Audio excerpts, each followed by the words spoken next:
This is Chelsi Jo. This is my mom, Pam. And we are a mother-daughter team from Two Lemons in Love. One of the biggest differences between just a standard floral designer and what we do at Two Lemons in Love with event design is we make sure from start to finish that your wedding is cohesive and that it is thoroughly planned out from details, the beginning of your wedding, all the way through to the end of your wedding. Today we're going to talk about how to be very selective with your design choices. And when we talk about how to be selective in your design choices, it's something that gives you the opportunity to take details and turn it into unique moments throughout your love story and express that to the people that are attending your wedding. In the design process, whenever I sit down and I work with clients, I get a really good understanding of who they are as a couple and what life looks like to them. What are the things that they do on a daily basis? What brings them joy? After I've gotten a really good idea of what my clients are all about in their personal lives and what this big day is to them, then I sit down and I start picking out different elements, like what the linens are going to look like. And I know that they have some earth tones, and so I make sure that I pick out a lot of different examples of different kinds of earth tones. And within that, it's okay to use pattern. I always tell people that picking out pattern is not something that you have to be afraid of. There's other things that you can do with your linen to change the experience. Some linens are super, super dainty, and it adds just a little bit more femininity to your day, and some brides really want that. Or there's always the option of an awesome velvet linen. These add just a little bit more of a luxury element to your wedding day, and I'm a huge supporter of having some type of velvet in your wedding.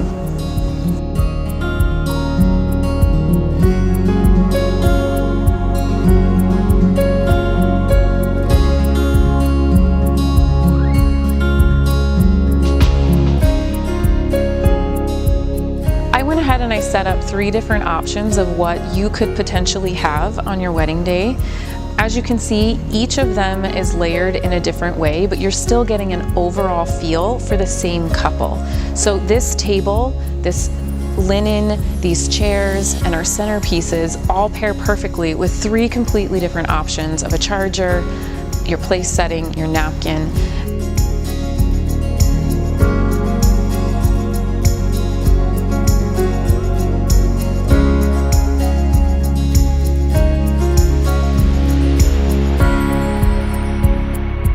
One thing that I really love so much is being able to convey to brides and to grooms that a level of sophistication on your wedding day is absolutely possible. No matter what your budget is, you can incorporate all different kinds of elements that elevate your wedding day and make it absolutely stunning. Maybe you don't have the budget for a full stacked place setting, and that's okay. You can pull your plates and you can just leave a charger on your table. Even if you're having a buffet style wedding, that's okay. You ask to have your menu and to have your napkin and to have your charger placed, and automatically you have depth and you have a level of sophistication in your reception. Typically speaking, your centerpieces are going to be your focal point of your tables at your reception. It's important to remember that you don't have to pick one specific way of designing a centerpiece. Your centerpieces can include different kinds of greenery, different types of florals. They don't have to be huge and robust to make a large statement. So I chose to go with some taller centerpieces, but I also didn't want to forget about the space in between. That space in between is just as important whenever you have wow moments on your table. So I picked out some other little smaller options that tie everything together. Another important part in your centerpieces to add a little bit of romance is candlelight. Candlelight is really important. It adds a little bit of ambiance. It makes people relax. It makes people feel comfortable to open up and talk to one another over dinner, and that's definitely something that you want.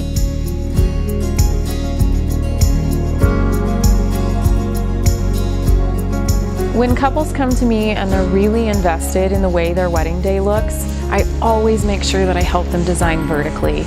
Including something above your tables is an absolute option when you want to tie everything together from floor to ceiling.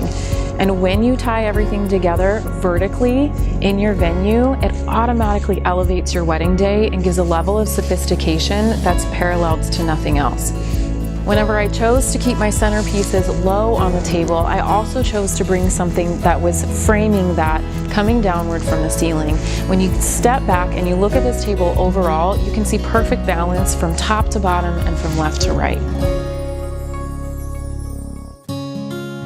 There's another really interesting part that I don't want to forget to mention. It's to make your reception tables personal and unique to you. Today I chose to bring in this element of a pear, and that's significant in my family. And so this is a super simple way of taking something that seems so simple to you but really speaks volumes on your reception table.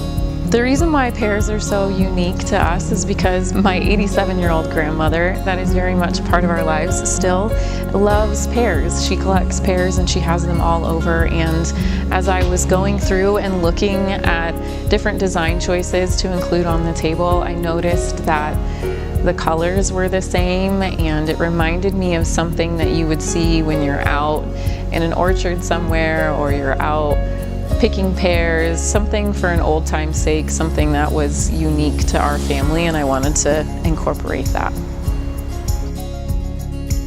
I love weddings because I truly believe in people's love stories. I think it's a day for people to come together and show everyone that they have journeyed through their relationship, from dating to engagements to finally their wedding day, exactly what their story has been.